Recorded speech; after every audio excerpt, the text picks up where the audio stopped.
Thank God. An audience. Good of you to come. You weren't put off by all those idiots who said Marx is dead. Well, I am. And I'm not. That's dialectics for you.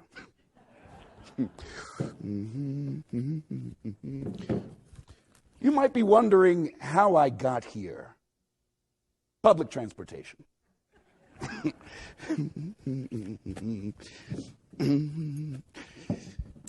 I didn't want to return here. I wanted to return to Soho. That's where I lived in London. But a bureaucratic mix-up, and here I am. Soho, New York. Well, I always wanted to visit New York. Why have I returned? To clear my name. I've been reading your newspapers. They're all declaring that my ideas are dead. It's nothing new. These clowns have been saying this for over 160 years. Don't you wonder why is it necessary to declare me dead again and again? Well, I've had it up to here. I asked for the right to come back for a short while. I told you there are rules. It's a bureaucracy. It is permitted to read, even to watch, not to travel.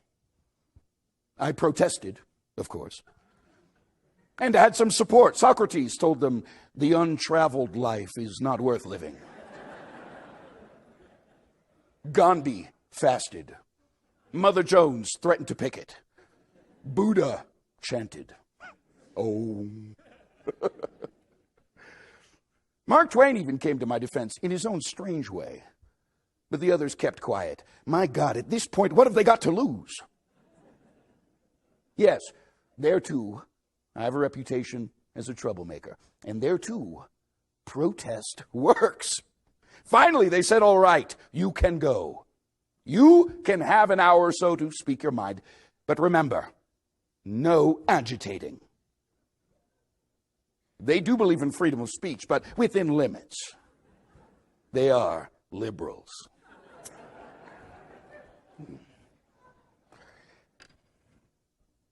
So you can spread the word. Marx is back. But understand one thing. I am not a Marxist.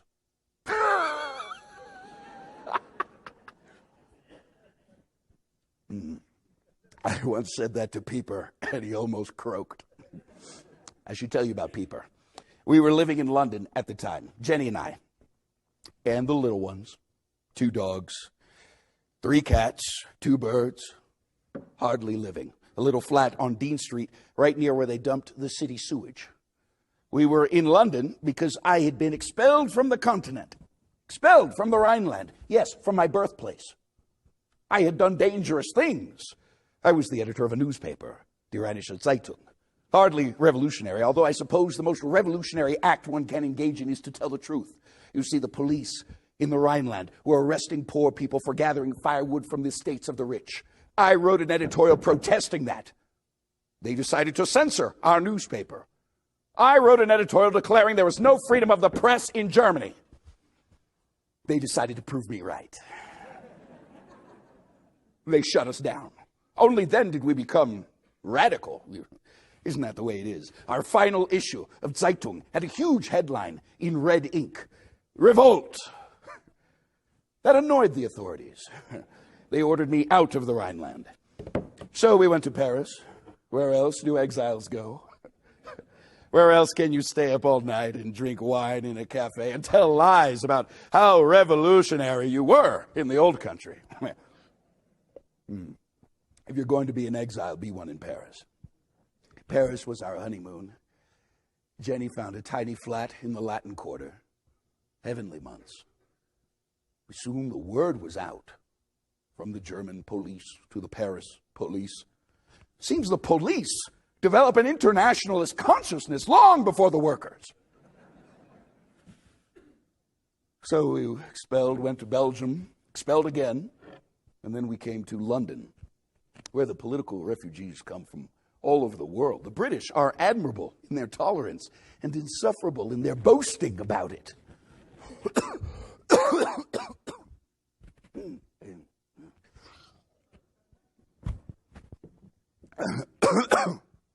Yeah. The doctors said the throat cough would go away in a few weeks. That was in 1858. So anyway, I was telling you about Pieper. You see, in London, the political refugees from the continent marched in and out of our house. Pieper was one of them. He was a flatterer, a sycophant. He buzzed around me like a hornet. He would station himself 6 inches from me so that I could not evade him, and he would quote from my writings. I used to say, Pieper, please do not quote me to myself. He had the audacity to say, thinking I would be pleased, that he would translate Das Kapital into English. The man could not speak one sentence of English without butchering it. English is a beautiful language. It is Shakespeare's language. If Shakespeare had heard Pieper speak one sentence of English, he would have taken poison.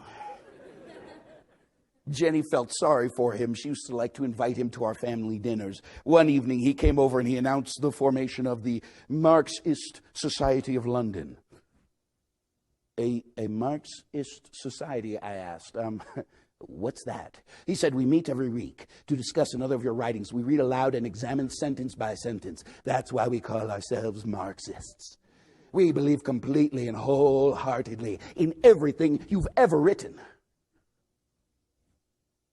Completely and wholeheartedly, I asked. Yes, and we would be honored, Herr Dr. Marx. He always called me Mr. Dr. Marx. You know. If you would address the next meeting of the Marxist Society. I cannot do that. Why not? Because I am not a Marxist.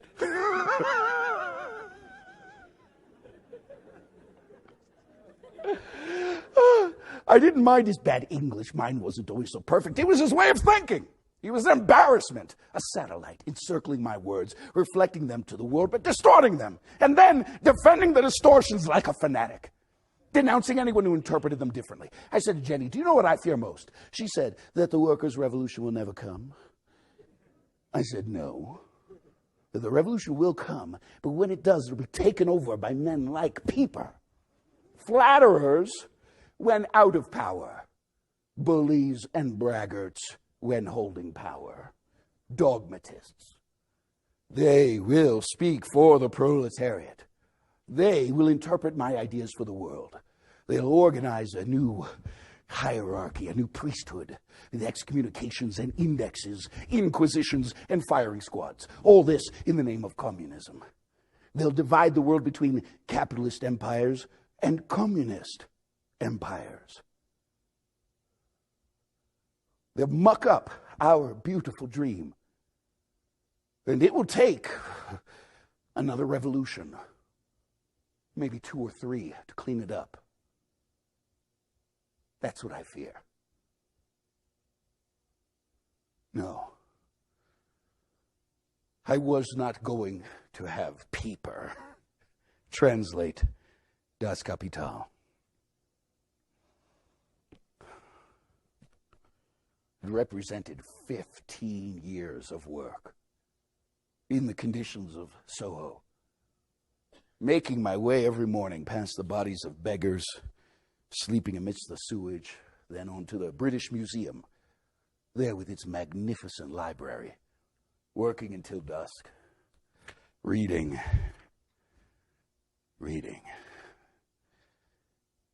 Is there anything more boring than reading political economy? Writing political economy. Then home through the darkening streets, past the vendors calling out the prices of their wares. Veterans of the Crimean War, some blind, others without legs, begging for a penny in the noxious air. The poor smell of London, yeah.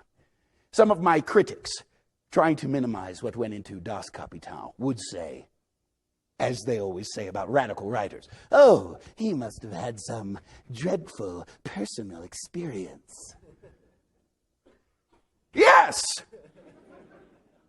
If you want to make much of it, that walk home through Soho fueled the anger that went into Das Kapital. But I hear you saying, well, of course, that was then, over a century ago.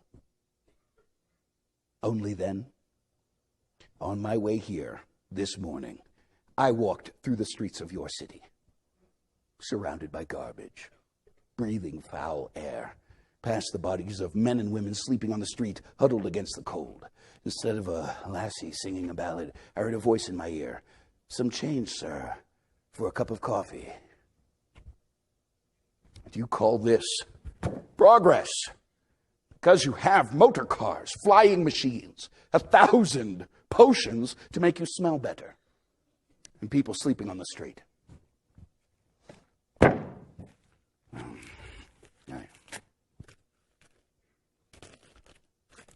An official report.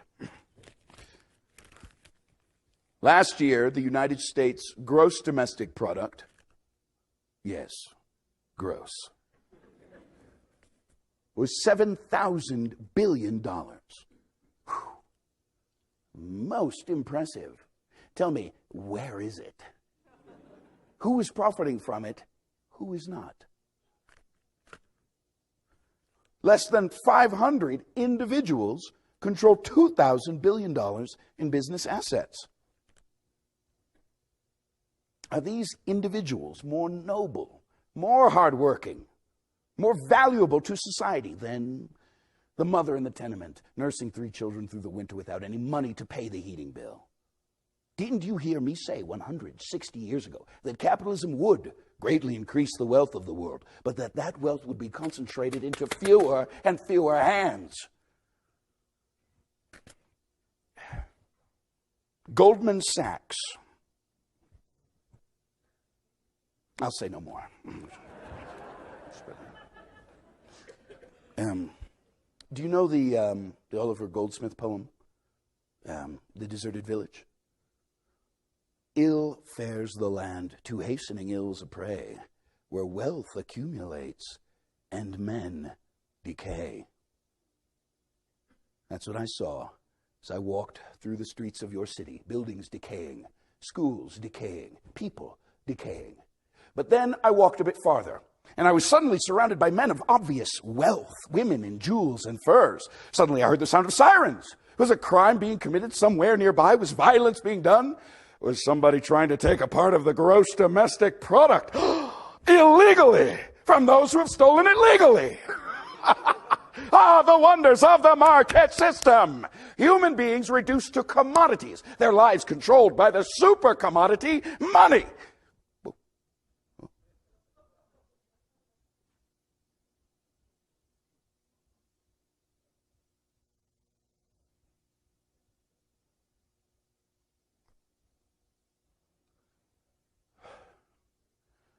The committee doesn't like that.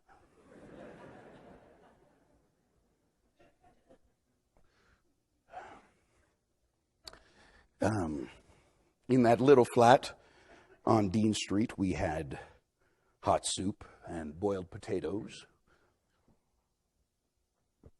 fresh bread from our friend the baker down the street.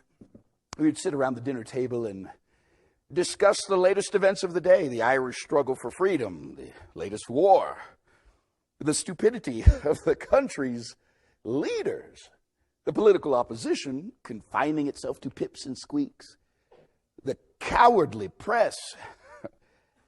I suppose things are different these days. After dinner, we would clear the table and I would work. With a glass of beer, my cigars handy. Yes, work. Till 3 or 4 in the morning. Books piled up on one side, parliamentary reports piled up on the other. And across the table, Jenny was transcribing. My handwriting was impossible. She rewrote every word I wrote. Can you imagine a more heroic act? Occasionally a crisis. Not a world crisis. A book would be missing. I said to Jenny, have you seen my Ricardo? She said, you mean Principles of Political Economy? She thought I was finished with it. She had taken it to the pawn shop. I lost my temper. My Ricardo? You pawned my Ricardo? She said, be quiet. Just last week, didn't we pawn the ring my mother gave me? That's how it was. We pawned everything. especially gifts from Jenny's family. And when we were finished with those, we pawned our clothes. One winter, do you know the London winters? I went without my overcoat. Another time I walked outside, my feet began to freeze on the snow. And then I realized I'm not wearing shoes. We'd pawned them the day before. When Capital was published, we celebrated with a big dinner, but Engels had to give us some money so we could retrieve our linens and dishes from the pawn shop. Engels, a saint. There's no other word for him. Whenever the water was cut off, the gas cut off, the house was dark, our spirits low, Engels paid the bills. His family owned factories in Manchester. Yes, capitalism saved us. Okay. But he did not always understand our needs. We had no money for groceries, and he would show up with crates of wine. One Christmas, we had no means to afford a Weihnachtsbaum, a Christmas tree. Engels shows up with 6 bottles of champagne, so we imagined a tree, formed a circle around it, drank champagne, and sang Christmas songs. Now, I know what my revolutionary friends were thinking. Marx, the atheist, a Christmas tree. It's true.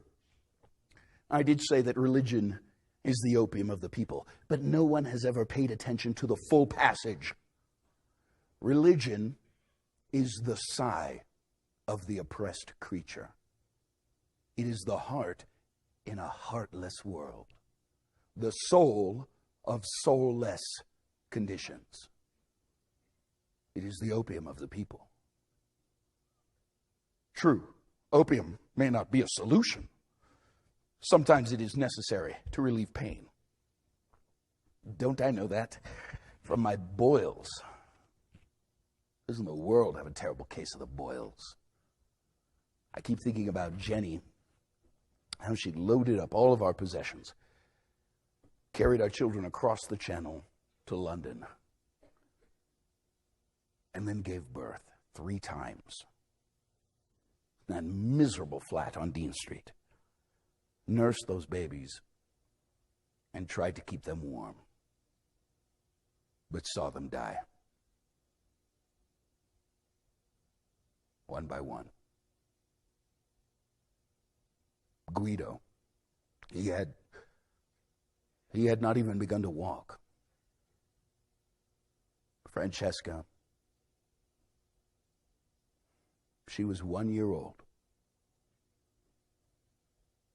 I had to borrow £3 to pay for her coffin. Moosh lived almost 8 years. Something was wrong from the start. He had a large, handsome head. The rest of him never grew. The night he died, we all slept around his body on the floor. So, when Eleanor was born, we were fearful. She was a tough little thing. She was fortunate to have 2 older sisters, Jenishin and Laura. They were lucky to survive themselves. Jenishin, our first, was born in Paris. Paris is marvelous for lovers, miserable for children. Something about the air. Laura, our second, was born in Brussels. No one should be born in Brussels. No. In Paris, we had no money, but we always had family picnics. We'd walk 1.5 miles into the countryside. Jenishin, Laura, Lenchen. I'll tell you about Lenchen. Lenchen would make a roast veal. We would have tea and cheese and fruit bread and beer. Eleanor was the youngest, but she drank beer. No money, but children need a vacation. One time with the groceries money, I sent them to the Atlantic coast of France. Another time, with the rent money, I bought a piano because the girls loved music. Now, a father is not supposed to have favorites among his children, but Eleanor. I used to say to Jenny, Eleanor's a strange child. She would say, do you expect the children of Karl Marx to be normal? Eleanor was the youngest, the brightest. Imagine a revolutionary at age 8. That's how old she was in 1863. Poland was in rebellion against Russian rule. And Tussie, that's what we called her, Tussie, wrote a letter to Engels about those brave little fellows in Poland, as she called them. When she was 9, she wrote a letter to America. advice to President Lincoln on how to win the war against the Confederacy. Also, she smoked and she drank. Still, she was a little child dressing up her little dolls while sipping from a glass of wine. I played chess with her when she was 10, and I could not easily defeat her. When she was 14, she became enraged at the law of observing the Lord's Day. No activity was permitted on Sunday. So she organized Sunday evenings for the people. St. Martin's Hall. She brought their musicians to play Handel, Mozart, Beethoven. The hall was packed. 2,000 people. It was completely illegal. And yet, no one was arrested. A lesson. If you're going to do something illegal, do it with 2,000 people. And Mozart. I used to read Shakespeare and Aeschylus and Dante aloud to her and her sisters, which she loved. Her room was a Shakespeare museum. She memorized Romeo and Juliet and insisted that I recite over and over again those lines when Romeo sees Juliet for the first time. The brightness of her cheek would shame those stars as daylight doth a lamp. Her eyes in heaven would, through the airy region, stream so bright that birds would sing and think it were not night. She was not always easy to live with. Oh no. Do you know how embarrassing it is to have a child who finds flaws in your reasoning? She loved to argue with me about my writing. For instance, my essay on the Jewish question. Difficult to understand, I admit. Eleanor read it and immediately challenged me. She said, "Why are you singling out Jews as representatives of capitalism? They're not the only ones poisoned by commerce and greed." But I said, "I'm not singling out the Jews. I'm merely using them as a vivid example." In response, she began to wear a Jewish star. "I'm a Jew," she announced. What could I say? I shrugged my shoulders. She said, "That's a very Jewish gesture." She could be very annoying. She knew that my father had converted to Christianity. It wasn't convenient to be a Jew in Germany. Is it ever convenient to be a Jew anywhere? She also knew I'd been baptized, a fact which intrigued her. She once asked me, "Moore," the family called me Moore because of my dark complexion. She said, "Moore, I know you were baptized, but first you were circumcised, weren't you?" Nothing embarrassed that girl. At such times she was impossible. For instance, alongside her Jewish star, she began to wear a crucifix. Not because she was enamored of Christianity, but of the Irish and their struggle against British rule. She learned all about it from Lizzie Burns, Engels' love. Now, Lizzie was a mill girl and could not read. Engels spoke 9 languages. You would think this would make it difficult for them to communicate, but they were in love. Lizzie was very involved in the Irish struggle. Eleanor would visit all the time. The two of them would stay up all night and drink wine and sing Irish songs until they both fell asleep on the floor. There was that time, though, that terrible time, when they hanged 2 young Irishmen right there in Soho with a drunken crowd cheering. Those genteel English with their afternoon tea and their public hangings. I understand you don't do that anymore. Only gas people, inject poison into their veins, burn them with electricity. Much more civilized. Yes, they hanged 2 young Irishmen just for wanting freedom from England. Eleanor wept and wept. I said, "Tussie, you're only 15. You don't have to get so involved so soon in the horrors of the world." She said, "That's the point, Moore. I'm 15. Yes, she was 15. She became enamored of any handsome, dashing young man who visited our flat. I could draw up a list for all the rest of her life. Eleanor was clever in politics, idiotic in love. There was Le Sagare, hero of the Paris Commune. At least he was a Frenchman. Jenison's fellow was English. English men are like English food. Need I say more? Okay. Then there was Laura's lover, Lafarge. His public displays of ardor were absurd. He would put his hand on her ass in public as if it were the most natural thing in the world. Jenny defended him. She said it's his Creole background. His family came to France from Cuba. As if in Cuba, everybody goes around with their hand on somebody's ass. Jenny was always trying to calm me down. She may have been successful with me. She was unsuccessful with my boils. Did you ever have boils? There isn't a sickness more odious. It plagued me all my life and led to stupid attempts to analyze me via my boils. Marx is angry at the capitalist system because he has boils. Imbeciles! How do they explain all of the revolutionaries who don't have boils? Well, they always come up with something. This one was breastfed by his mother until he was 10. That one was never toilet trained. This one was beaten by his father. As if one must be abnormal to resent exploitation.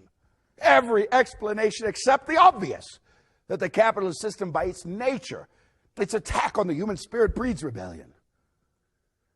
Oh yes, they say the capitalist system has become more humane since my time. Oh really? Just a few years ago, it was in the newspapers.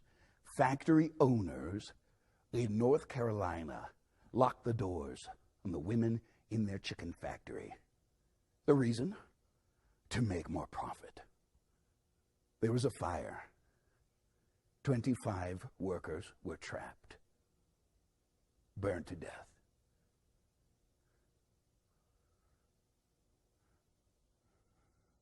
Perhaps my boils did inflame my anger. But try working. Try sitting and writing with boils on your ass. And don't tell me about doctors. The doctors knew less than I did because the boils were mine. I could not sleep. And then I discovered something miraculous. Water. As simple as that. Cloths soaked in warm water. Jenny would wake up if I cried out in the middle of the night and patiently apply those hot, soothing cloths. Sometimes if Jenny was sick, Lenchen would do that. Yes, Lenchen. Okay. Here we are, living in poverty in Soho, and Jenny's mother decides to send us Lenchen to help with the babies. We've just pawned all of our furniture, you understand, and suddenly we have a servant girl. That's how it is when you marry into the aristocracy. They don't send you money that you desperately need. They send you fine linen and silverware and a servant. Actually, not a bad idea. The servant can take the fine linen and silverware to the pawn shop, get some money. Lenchen did that many times. But she was never a servant. Jenny had a tremendous affection for her. The girls adored her. Whenever Jenny was sick, Lenchen was at her side, attending to her every need. But, yeah, yes, her presence created a tension between Jenny and me. I remember a scene. I came downstairs. Jenny said, "I saw you looking at Lenchen this morning." I said, I don't know what you mean. She said, "I mean the way a man looks at a woman." I still don't know what you mean. It was one of those conversations which could not possibly come to any good. All this was going on inside our tiny flat on Dean Street. Outside was London. Can you imagine London, 1858. Coster girls trying to sell a few rolls for a few pennies. Hurdy-gurdies, brass bands, magicians, fire eaters, prostitutes, the organ grinder with his monkey, and always a beggar girl singing an Irish ballad. That's what I saw and heard as I made my way home from the British Museum under the gas lamps which had just been lit, until I got to Dean Street. And then I'd have to slog through the mud and sewage thinking about the care they took in paving the roads in the wealthy neighborhoods. Although I suppose it's only fitting the author of Das Kapital should have to slog through shit while writing his condemnation of the capitalist system. Jenny didn't sympathize with my wading through the mud. She said, "That's how it feels to me reading Das Kapital."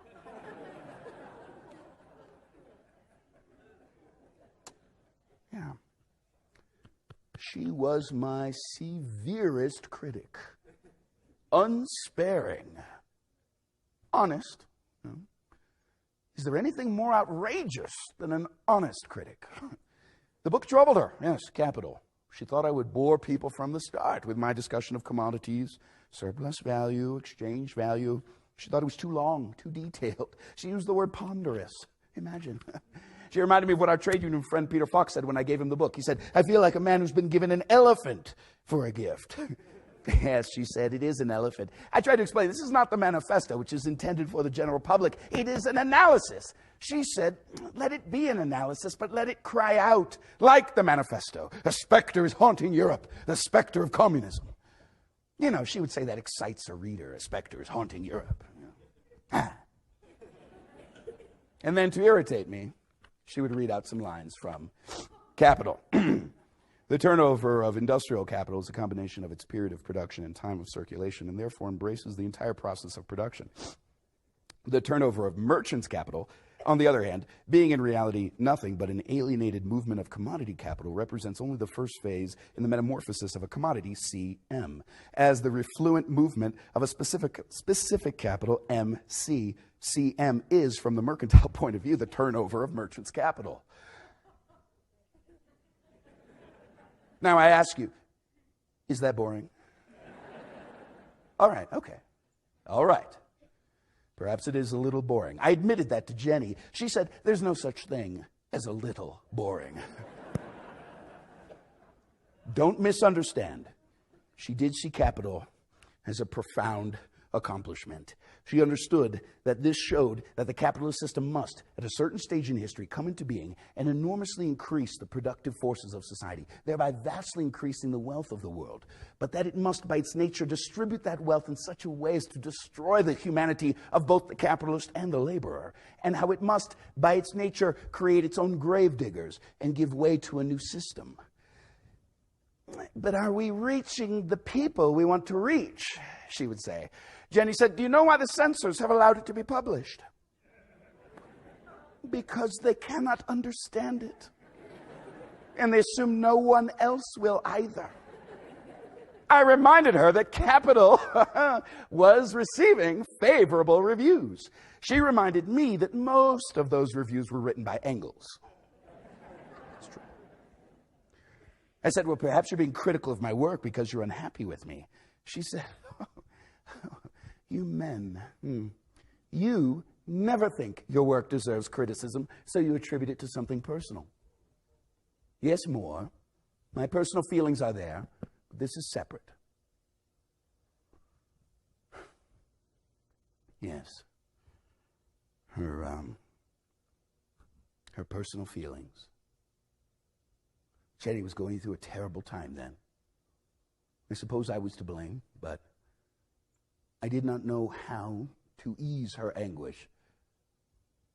You must understand, Jenny and I fell in love when I was 17. She was 19. She was marvelous looking. Long auburn hair, dark eyes. Her family took a liking to me right away. They were aristocrats. Aristocrats are always impressed with intellectuals. Her father and I would get into long discussions about Greek philosophy. I was just finishing my doctoral thesis on Democritus and Epicurus, but I was just beginning to see that up to this point, philosophers had only interpreted the world. The point is to change it. When we were married, Jenny followed me to Paris. We gave birth to Jenishin and Laura. We were happy in Paris, living on nothing, meeting our friends in a cafe. They also lived on nothing. What a bunch we were. Bakunin, the huge, shaggy anarchist. Engels, the handsome atheist. Heine, the saintly poet. Stirner, total misfit. Proudhon, who said, property is theft, but wanted some. Being poor in Paris is one thing. Being poor in London is another. We moved there with 2 children, and soon Jenny was pregnant again. Sometimes I felt she blamed me for always having to raise our children in a cold, damp flat where someone was always sick. Jenny came down with the smallpox. She recovered, but it left pockmarks on her face. I tried to tell her she was still beautiful, but it didn't help. I wish you could know Jenny. What she did for me cannot be calculated. And she understood that I simply could not get a job like other men. I did try once. I wrote a letter to the railroad for a position as a clerk. They responded as follows. Dr. Marx, we are honored at your request for a position here. We've never had a doctor of philosophy working for us as a clerk. However, as the position requires a legible handwriting, we must regretfully decline you. Okay.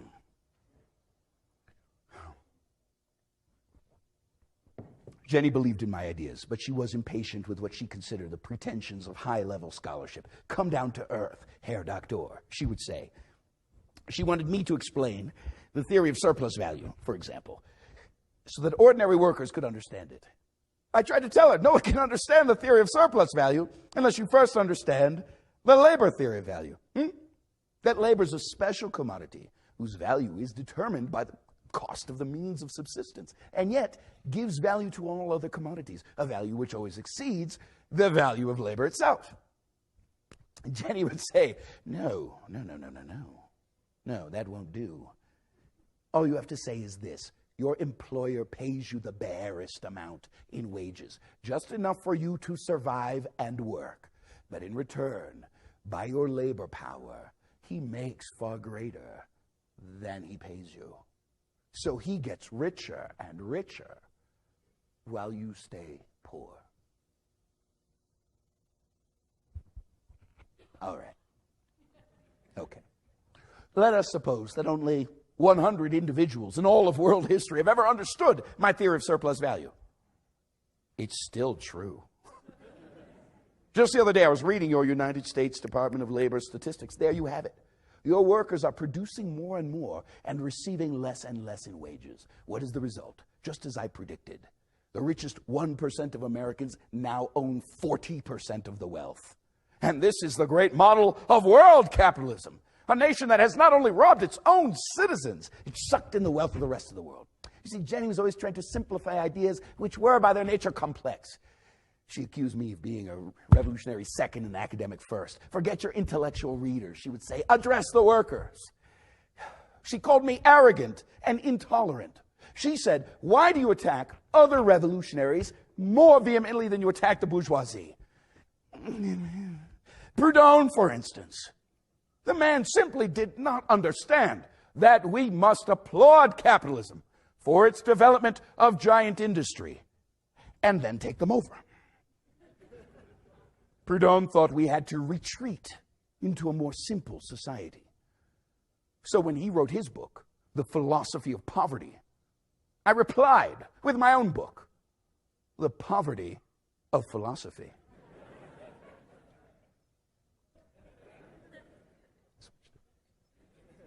I thought that was pretty clever. Jenny thought it was insulting. I suppose she was a better human being than I could ever be.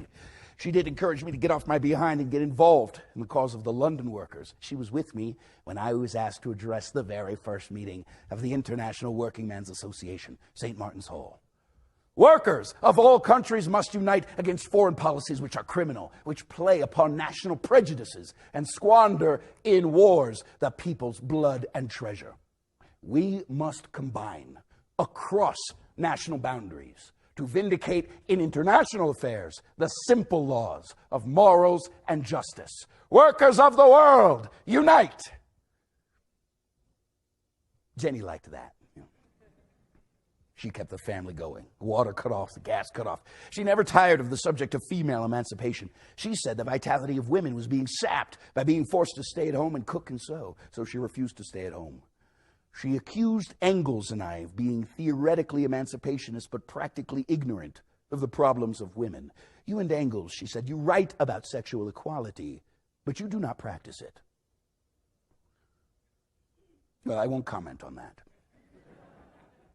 She supported with all her heart the Irish struggle. Queen Victoria had said, these Irish are really abominable people, not at all like any other civilized nation. So Jenny wrote a letter to the London newspapers. England hangs Irish rebels for wanting freedom. Is England a civilized nation? Jenny and I were powerfully in love. How can I make you understand that? Yes, there were difficult times in Soho, in Paris. But the love was still there. At a certain point, things changed. I don't know why. Jenny said it was because she was no longer the great beauty I had wooed. That made me angry. Then she said it was because of Lynching. That made me even more angry. Then she said I was angry because it was true. That made me furious.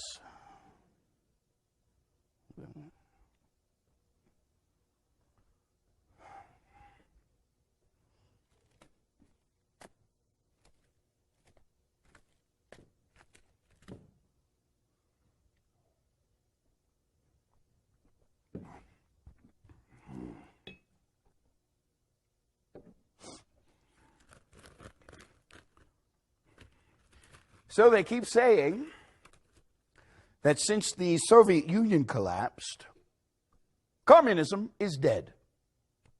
Communism is dead. Do these idiots know what communism is? Do they think a system run by a thug who murders his fellow revolutionaries is communism? Scheiße.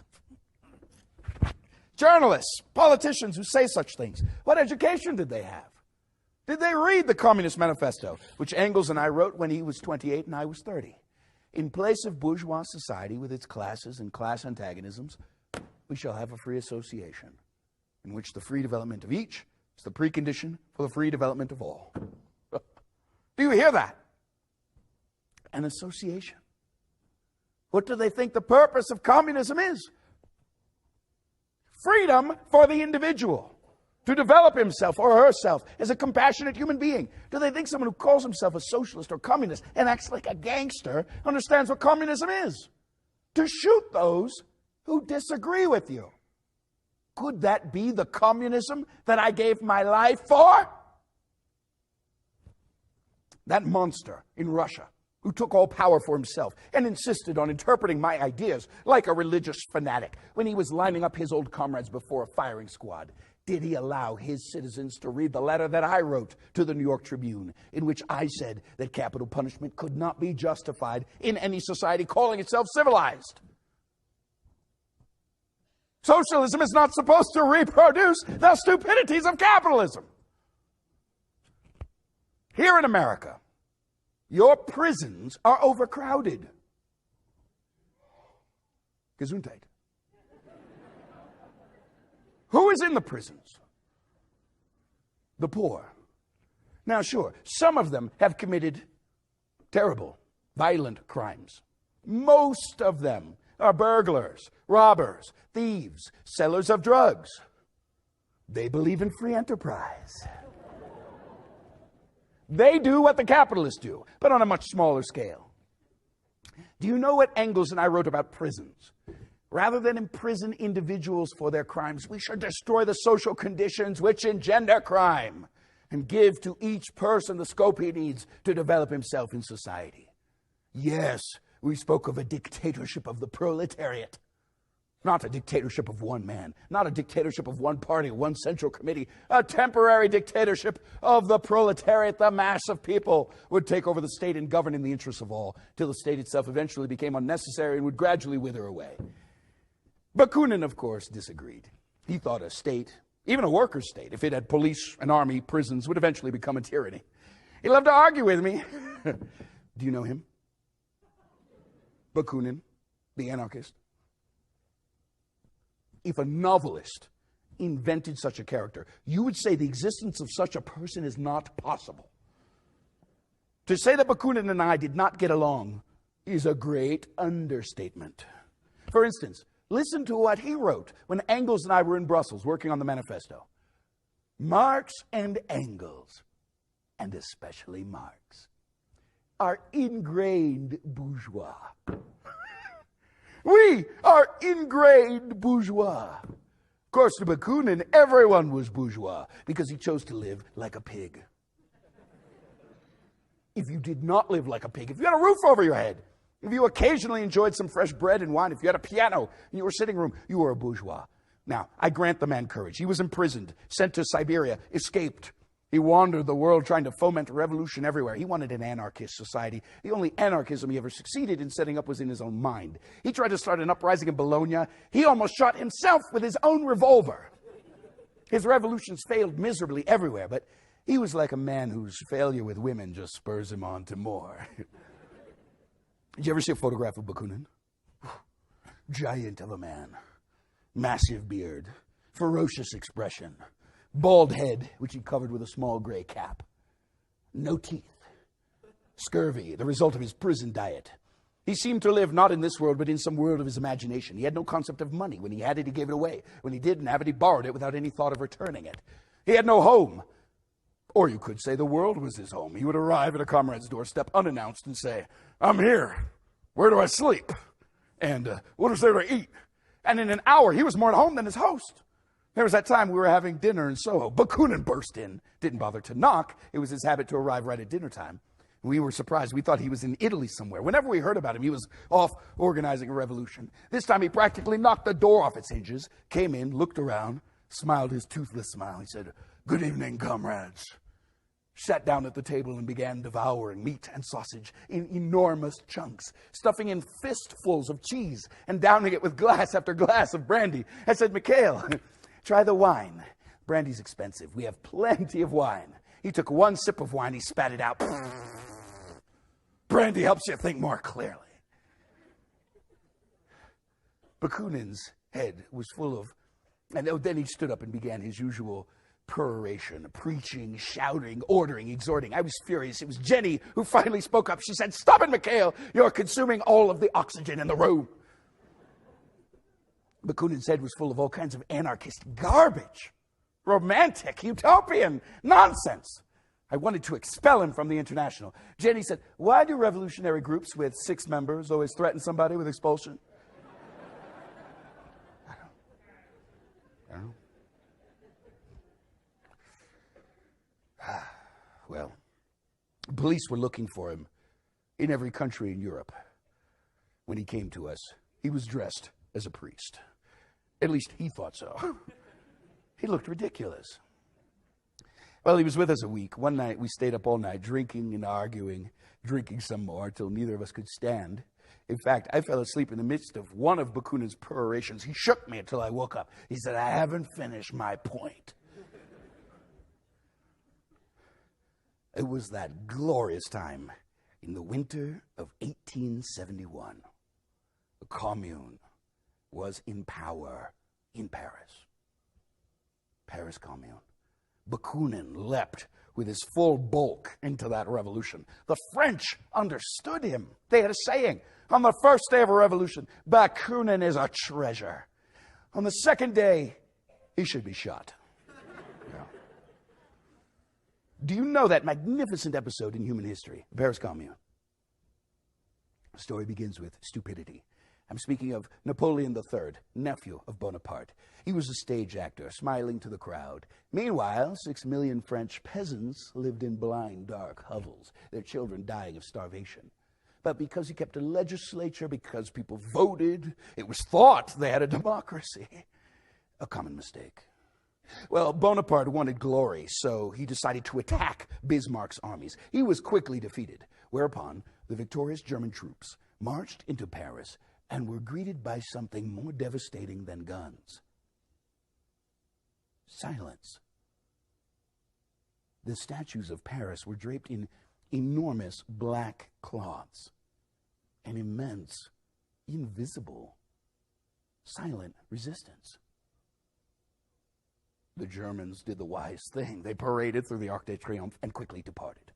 Now, The old order, the Republic, the French liberals, they called themselves, they were trembling with fear. They were afraid to enter the city because now, with the German soldiers gone, Paris was taken over by the workers, the housewives, the clerks, the intellectuals, the armed citizens. The people of Paris formed not a government, something more glorious, something governments everywhere fear.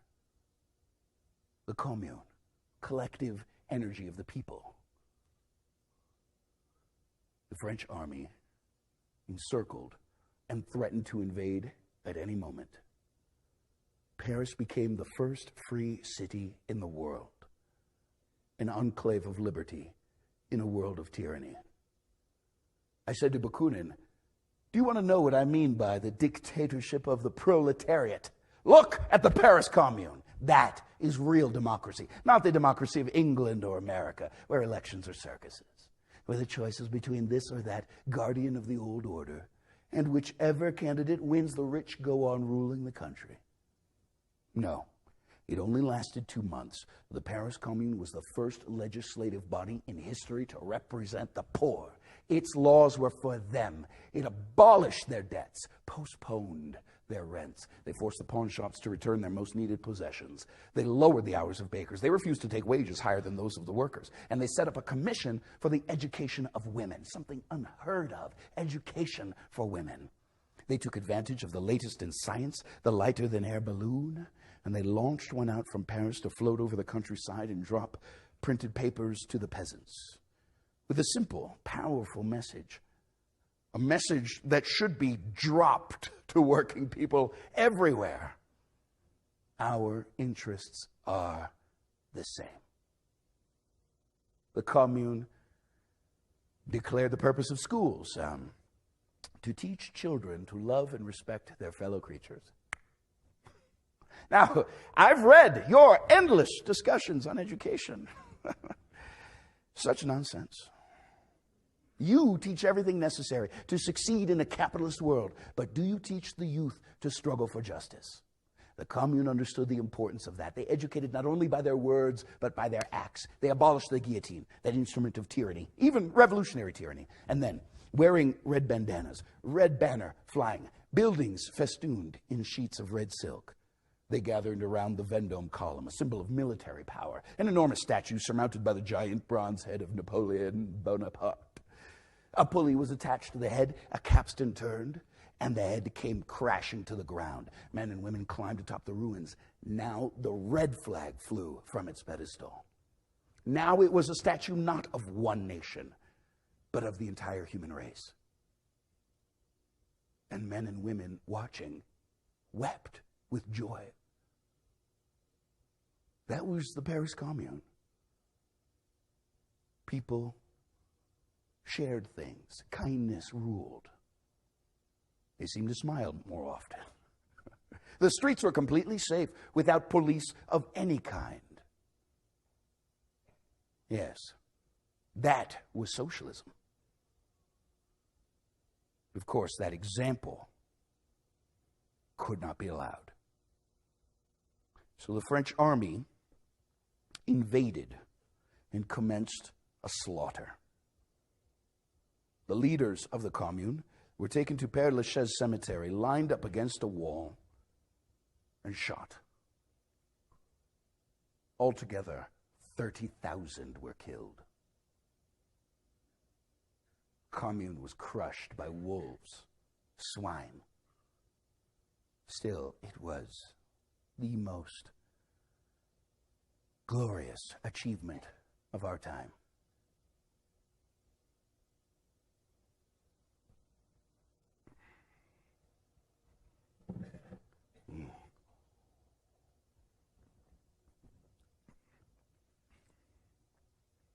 Bakunin and I drank and argued and drank some more.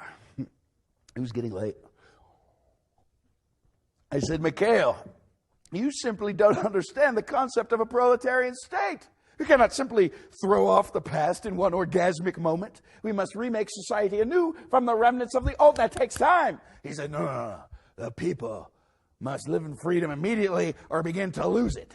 It was getting late. I became impatient. It started to get personal. I said, Mikhail, you're too stupid to understand. The brandy was having an effect on him too. He said, no, you're too stupid to understand. You arrogant son of a bitch. You think workers will make a revolution based on your theories. Workers give a shit about your theories. The instinct for revolution is in their bellies, and they'll rise up without your so-called science. I spit on your theories. And as he said that, he spat on the floor. What a pig. I said, you can spit on my theories, not on my floor. Clean it immediately. He said, there, I always knew you were a bully. I said, I always knew you were a eunuch. He roared. Sounded like a prehistoric animal. And then he leapt on top of me. You must understand, the man was enormous. We wrestled on the floor back and forth. We were too drunk to really hurt one another. Finally, we just lay there, catching our breath. And then he rose, like a hippopotamus rising out of a river. He went over to the window, unbuttoned his trousers, and began to urinate out the window. I said, what are you doing? He said, what do you think I'm doing? I'm pissing out the window. I said, that's disgusting. He said, I'm pissing on London. I'm pissing on the whole British Empire. I said, no, you're pissing on my street. He didn't respond. He just buttoned up his trousers, lay down on the floor, and began to snore. I closed my eyes. I was soon unconscious as well. Jenny found us both like that. When she awoke, the dawn. Oh.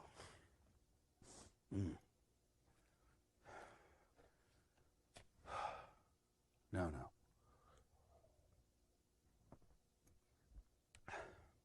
They could not allow the commune to exist. It was too dangerous, too inspiring an example for the rest of the world, so they drowned it in blood. Still happens. Huh? Does it not? Whenever people in some corner of the world begin experimenting with new ways of living, people innocent of ideology, just angry about their lives, it cannot be allowed. So they go to work. You know who I mean by they. Sometimes insidiously, covertly, sometimes directly, violently. Crush it.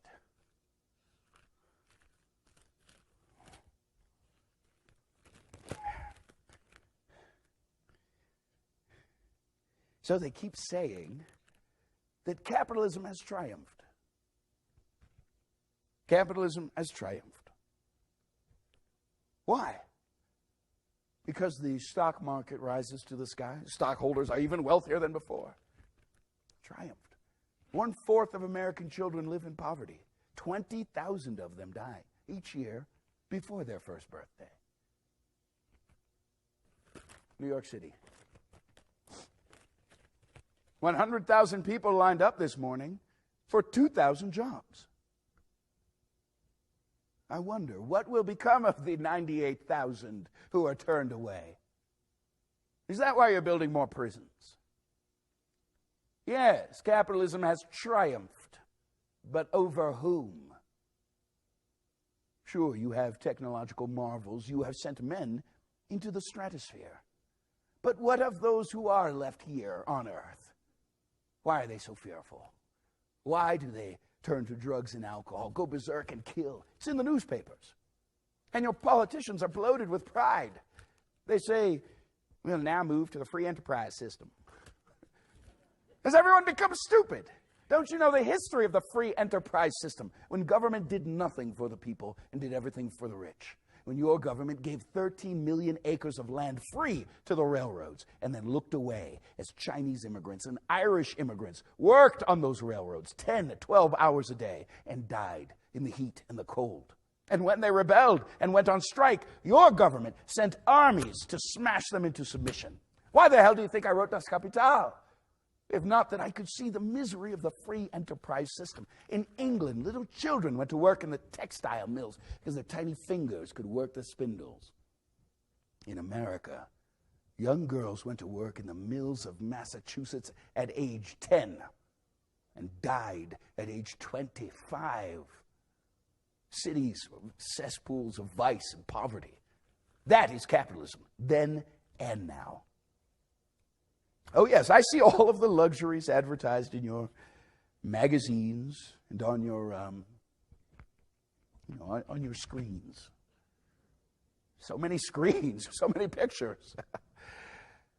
You see so much and know so little. Doesn't anybody read history anymore?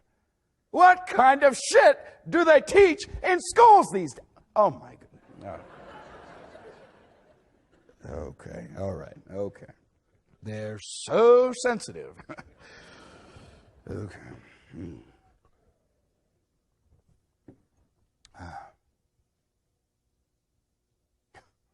I wish Jenny could be here. She would have something to say about all of this. I watched her die. Sick. Miserable in the end. Surely she remembered our moments of pleasure, even ecstasy. In Paris, Soho.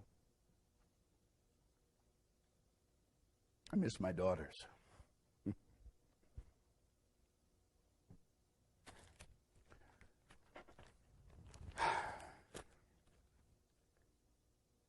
Anniversary of Gulf War. A victory short and sweet. Oh, yes. I too know these short, sweet wars that leave thousands of corpses on the battlefield. Children dying from a lack of food and medicine in Europe, Africa, Palestine. People killing each other over boundaries. Didn't you hear what I said 160 years ago? Wipe out these ridiculous national boundaries. No more border guards, no more immigration quotas, no more pledges of allegiance to some artificial entity called a nation. Workers of the world, unite. My backside is killing me. I confess, I did not reckon on capitalism's ingeniousness in surviving. I didn't imagine there would be drugs to keep the sick system alive, wars to keep the industries running, religious fanatics promising the return of Jesus. I know Jesus. He's not coming back. No. No.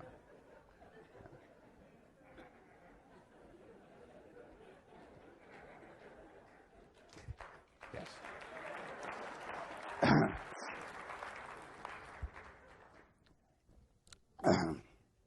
I admit, I was wrong in 1848, thinking capitalism was on its way out. My timing was a bit off. 200 years. But it will be transformed. All the present systems will be transformed. I keep thinking about what your President Lincoln used to say. You cannot fool all of the people all of the time. Their sense of justice, their instinct for decency will bring them together. And when it does, the rulers of society, with all their wealth, with all their armies, will be powerless to prevent it. Their servants will refuse to serve. Their soldiers will disobey orders. Oh yes, it has happened before. It can happen again, and on a much larger scale. Oh yes, capitalism has produced wonders unsurpassed in world history, miracles of technology and science. But it is also producing its own death, its own voracious appetite for profit. More. It's a world of turmoil. It turns everything, literature, art, music, beauty itself, into commodities to be bought and sold. It turns people into commodities. And not just the factory worker, the lawyer, the physician, the poet, the artist, all must sell themselves in order to survive. And what will happen when they all realize they're workers and that they have a common enemy? They'll join together to fulfill themselves. And not just in one country, because capitalism needs a world market. Its cry is free trade. so that it may more freely roam all over the globe in search of profit. More.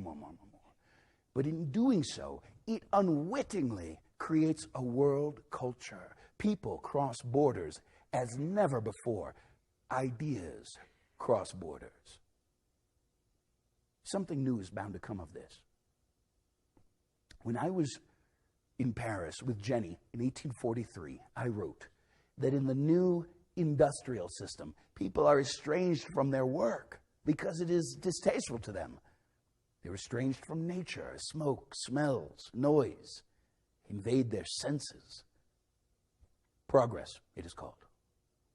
They're estranged from each other as everyone is set against everyone else, scrambling for survival.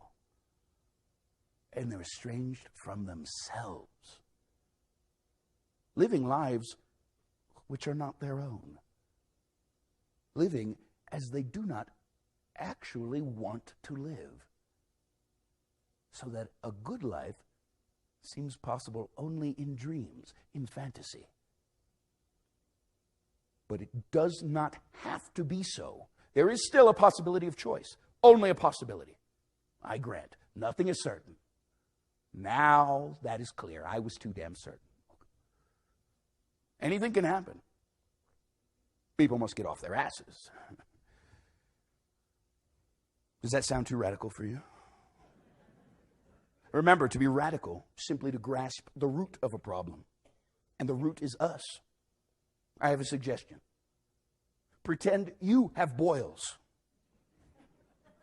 Pretend sitting on your ass gives you enormous pain. So you must get up, you must move, you must act.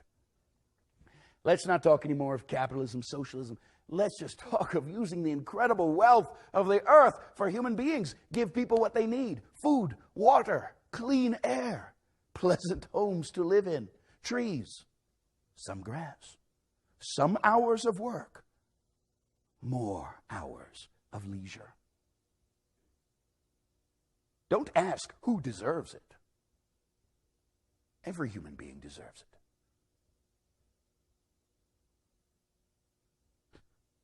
Well, it's time to go.